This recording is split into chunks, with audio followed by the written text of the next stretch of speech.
The National Football League and the National Institutes of Health are going their separate ways in a few weeks, ending a relationship that was born in order for the NFL to understand the impact of playing the game on players' brains.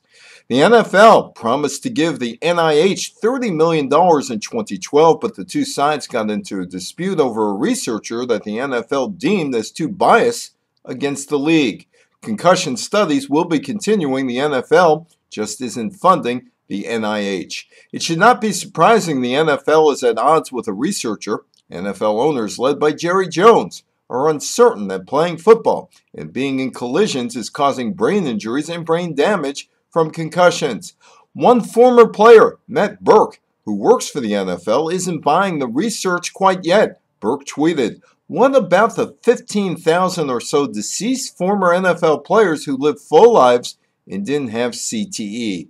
Last week, Baltimore's John Urschel retired at the age of 26. He's going back to school, MIT, leaving football behind, possibly because of the brain damage issue.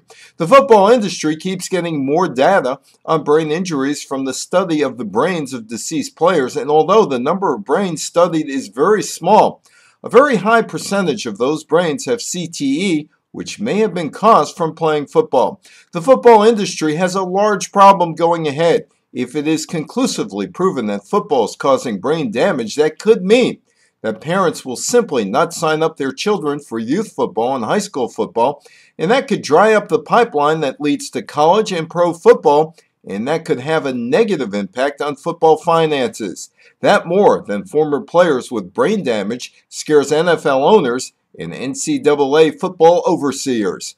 I'm Evan Weiner for the Politics of Sports Business.